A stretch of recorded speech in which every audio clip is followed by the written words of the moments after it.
ETF index mutual funds నేర్చుకుని stock మార్కెట్లో రాణించాలనుకుంటున్నారా? వెంటనే ఈ నెంబర్కి కాల్ చేయండి.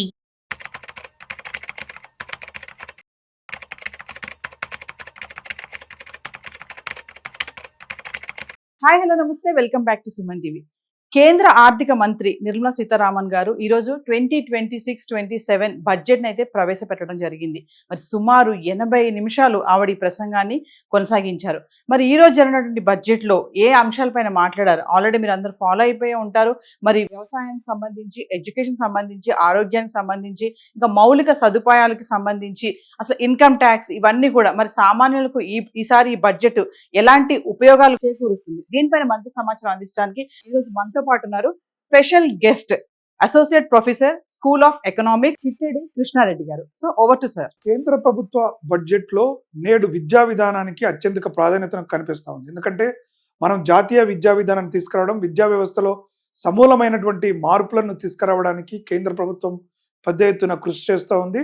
తదనుగుణంగానే గత బడ్జెట్లో కూడా మనకు ట్రాన్స్లేషన్ సిస్టమ్స్ కావచ్చు, లేదా మల్టీ లాంగ్వేజ్ సిస్టమ్తో కావచ్చు, అనేక రకాల స్కిల్ యూనివర్సిటీలను కావచ్చు పెంపొందించి విద్యాభివృద్ధికి, అంటే లార్డ్ మెకాలే విద్యా వ్యవస్థ నుంచి నేటి అవసరాలకు అనుగుణంగా విద్యా వ్యవస్థలో ఒక సమూలమైన మార్పులు తీసుకురావాలని కోరుకుంటున్నటువంటి సందర్భంలో విద్యా విధానంలో బడ్జెట్లో చూసుకున్నట్లయితే మనకు ముఖ్యంగా national institute of design to be establish to Boost design education development in the eastern region of India ప్రాంతంలో, మనకు ఏదైతే తూర్పు భాగంలో ఉన్నటువంటి దాంట్లో ఉన్నటువంటి భారతదేశంలో ముఖ్యంగా ఈ డిజైనింగ్ సెక్టర్కి సంబంధించి ఒక నేషనల్ ఇన్స్టిట్యూట్ని పెడుతున్నట్టుగా చెప్పడం జరిగింది. అదేవిధంగా 5 university townships to be created in vicinity of major industrial and logistic corridors. మనందరికీ తెలుసు, నేటి విద్యా విధానంలో చిన్న చిన్న పనులు చేయాలన్నా కూడా విద్యా వ్యవస్థలో అనేక లోపాల కారణంగా బీటెక్ చేసినా, లేదా ఒక పోస్ట్ గ్రాడ్యుయేట్ చేసినా, పిహెచ్డి చేసినా కనీస నైపుణ్యాలు లేకుండా ఇబ్బందులు పడుతున్న విద్యా వ్యవస్థను చూస్తున్నాం. కాబట్టి ఈ యొక్క నైపుణ్యాలను పెంపొందించడం కోసం కూడా గతంలో skill India, make in India లాంటి అనేక ఇనిషియేటివ్స్తో, కుశాలి యోజన సెంటర్స్ ద్వారా నైపుణ్యాభివృద్ధికి నిరంతరం కృషి చేస్తూ ఉన్నప్పటికి కూడా వీటన్నిటిని కూడా ఫలితాలు మరింత వేగంగా అందాలంటే మనందరికీ తెలుసు, దేశంలో ఈజ్ ఆఫ్ డూయింగ్ బిజినెస్ అంటుంటాం. అంటే ఒక వ్యాపారాన్ని చేయడానికి ఎంత త్వరగా అనుమతులు వస్తే దానికి సంబంధించిన ఆ అనుమతులు ఇచ్చేటువంటి వాటిని ఈజ్ ఆఫ్ డూయింగ్ అని చెప్తాం.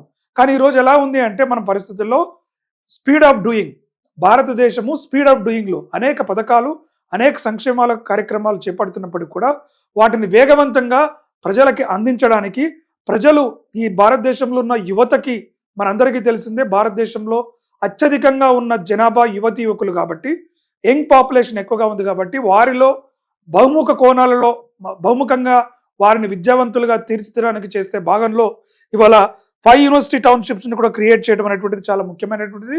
ముఖ్యంగా ఇవన్నీ కూడా అటు ఇండస్ట్రియల్ కారిడార్స్ని కావచ్చు, అదేవిధంగా లాజిస్టిక్ కారిడార్స్ని కనెక్టివిటీ చేసి, అంటే విద్యా వ్యవస్థకి, అకాడమిక్ ఇండస్ట్రీకి అకాడమియా గ్యాప్ను తగ్గించడం కోసము పెద్ద ఎత్తున మరొక ప్రయత్నం ముందుకు చేస్తున్నట్టుగా కూడా ఈ బడ్జెట్లో మనకు తెలుస్తుంది. కాబట్టి విద్యార్థులందరూ కూడా ఈ రోజు వస్తున్న ఆర్టిఫిషియల్ ఇంటెలిజెన్స్ కావచ్చు, అనేక రకాల సాంకేతిక మార్పులను అందిపుచ్చుకోవడం కోసం ఆ డిజిటల్ ఇండియా పేరుతో డిజిటల్ రిసోర్సెస్ని అన్ని రకాల అకాడమిక్స్ కల్పిస్తున్నప్పటికీ వాటితో పాటుగా నేరుగా ఇవాళ ఈ ఇంటర్న్షిప్స్ గతంలో ప్రకటించినట్టుగా విద్యార్థులందరూ కూడా ఖచ్చితంగా తాము చదువుతున్న కోర్సుల్లో ఇంటర్న్షిప్స్ అనేటువంటిది ఖచ్చితంగా చేయాలని ఏదైతే చెప్తున్నారో ఆ అంశాల్లో దిశగా ఇవాళ వెళ్తున్నట్టుగా కనబడతా ఉంది.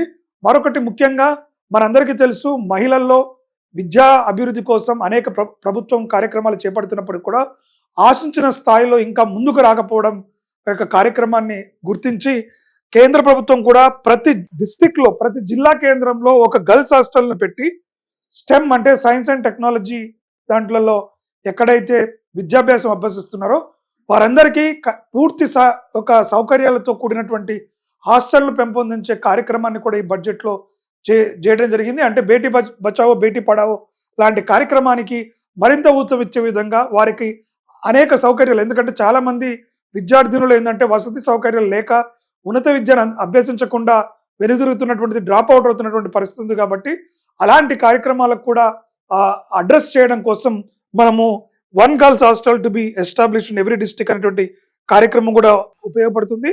అదేవిధంగా 4 telescopy infrastructure facilities to be set up for upgrading, promote astrophysics and astronomy.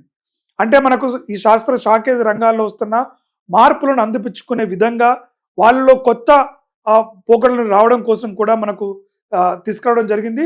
మనం అదేవిధంగా హెల్త్ సెక్టార్లో కూడా అనేక 3 ఆయుర్వేద ఇన్స్టిట్యూట్స్ని, అంటే ఎడ్యుకేషన్ పరంగా కూడా ఇన్స్టిట్యూట్ ఆఫ్ ఆయుర్వేద అని చెప్పేసి కూడా ఒక 3 ప్రధానంగా పెట్టి దేశవ్యాప్తంగా ఆయుర్వేద విద్యను భారతదేశంతో పాటు ప్రపంచ దేశాలకు అందించేటువంటి కార్యక్రమాన్ని కూడా పెద్ద ఎత్తున తీసుకురావడం, ఇటు మెడికల్ విద్యా వ్యవస్థలోను ఇటు శాస్త్ర సాంకేతిక రంగాల్లో కూడా కేంద్ర బడ్జెట్ కొంత మేరకు, అంటే ఇంకా కొంత బడ్జెట్ అలొకేషన్లు పెంచాల్సిన అవసరం అయితే కనబడింది.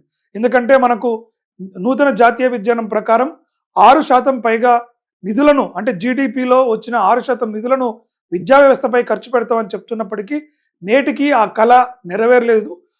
ఆ దిశగా కొంత ప్రయత్నం చేస్తుంటే నిధులను కూడా కేంద్ర ప్రభుత్వం విద్యా వ్యవస్థకు మరింత పెంచి రీసెర్చ్ అండ్ డెవలప్మెంట్కి, అంటే మనకు బడ్జెట్లో కూడా చెప్పారు, అనుసంధాన్ రీసెర్చ్ ఫౌండేషన్ లాంటి ద్వారా మరింత రీసెర్చ్ కూడా ప్రోత్సాహకరిస్తాం. విద్యా వ్యవస్థలో రీసెర్చ్కు అత్యంత ప్రాముఖ్యతనిస్తూ ఆ పరిశోధనను మరింత ముందుకు తీసుకెళ్లే ప్రయత్నం చేస్తామని చెప్పినప్పటికి కూడా మరిన్ని నిధులను సమీకరించాల్సినటువంటి అవసరం కూడా మనకు చాలా స్పష్టంగా కనబడతాం. ధన్యవాదాలు.